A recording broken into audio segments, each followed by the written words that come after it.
वहीं supreme court के निर्देश पर एसबीआई आज इलेक्टोरल बॉन्ड की यूनिक आईडी और सीरियल नंबर सार्वजनिक करेगा।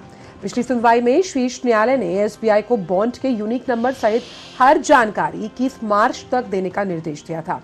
यूनिक नंबर का खुलासा होने के बाद चुनावी बॉन्ड देने वाले और इसे प्राप्त करने वाले राजनीतिक दल के बीच का जो संबंध है उसका भी खुलासा कर दिया जाएगा। तो शीर्ष न्यायालय का एसबीआई को ये निर्देश है। और इसी बड़ी खबर पर बात करने के लिए हमारे साथ विकास सारथी जुड़े हुए हैं। तो विकास, शीर्ष न्यायालय ने जिस तरह से सीबीआई को निर्देश दिया है, एसबीआई को निर्देश दिया है कि जो यूनिक आईडी है और सीरियल नंबर है उसे सार्वजनिक कर दिया जाए, ताकि जिस तरह से इलेक्टोरल बॉन्ड के नाम पर जो चंदा दिया गया है वो ये स्थापित हो जाएगा कि किस दल द्वारा कैसे राजनीतिक पार्टियों को ये चंदा पहुंचाया गया है। पारदर्शिता सुनिश्चित करने के लिए एक अहम जानकारी सामने आएगी।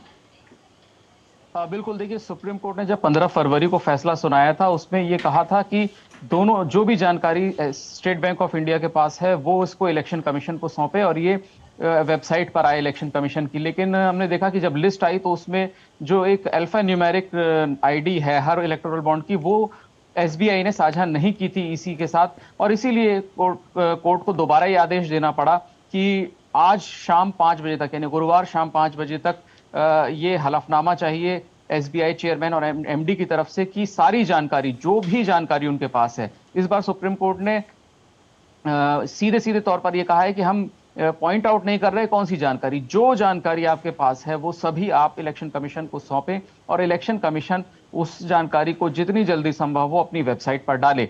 तो ये उम्मीद की जा रही है कि जहां तक 12 अप्रैल 2019 से लेकर अब तक का जो बॉन्ड की बिक्री और बॉन्ड को एनकैश कराने का डेटा था वो तो पहले से ही था, लेकिन इस आईडी के आने के बाद ये मिलान हो सकता है कि कौन सा इलेक्टोरल बॉन्ड किस पार्टी को गया। हालांकि आजकल इस बीच में एक और भी जो हमने देखा, एक चीज और हुई कि 10 पार्टियों ने स्वैच्छिक रूप से खुद ही बता दिया कि उनको किस संगठन से या किस व्यक्ति से कितना राशि का इलेक्टोरल बॉन्ड मिला है। लेकिन अभी भी 16-17 पॉलिटिकल पार्टीज ने वो अपना डेटा सार्वजनिक नहीं किया है। तो ये उम्मीद है कि जैसे ही ये नंबर्स आएंगे इलेक्शन कमीशन की वेबसाइट पर, तो बहुत सारे, जैसे कि इसमें याचिकाकर्ता एडीआर ही है, वो भी चुनाव सुधारों की तरफ हमेशा काम करता रहा है, इस तरह के संगठन उन डेटा का मिलान करके संभव है कि कोई रिपोर्ट या जानकारी प्रकाशित करें अपने फोरम से। साथ ही कोर्ट ने यह भी कहा विकास कि सब कुछ स्पष्ट होना चाहिए। आप कोर्ट के निर्देशों का जो है वो इंतजार मत कीजिए। जिस तरह का विवरण मांगा गया है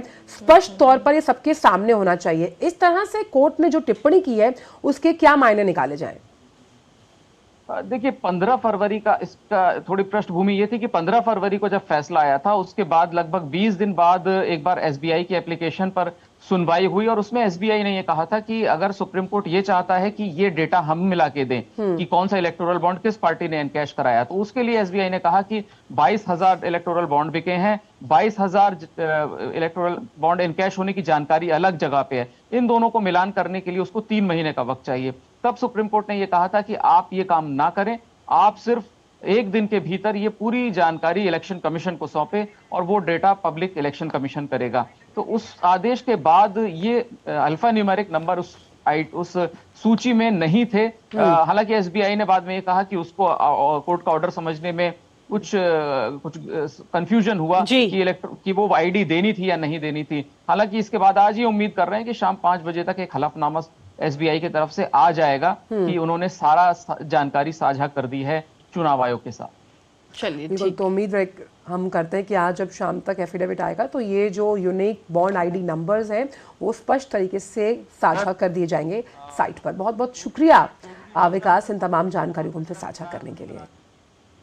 और इसी के साथ चलिए नया सवेरा में अब अगली खबर का रुख कर लेते हैं। आपको बता दें कि ईडी के नवे समन पर दिल्ली के मुख्यमंत्री अरविंद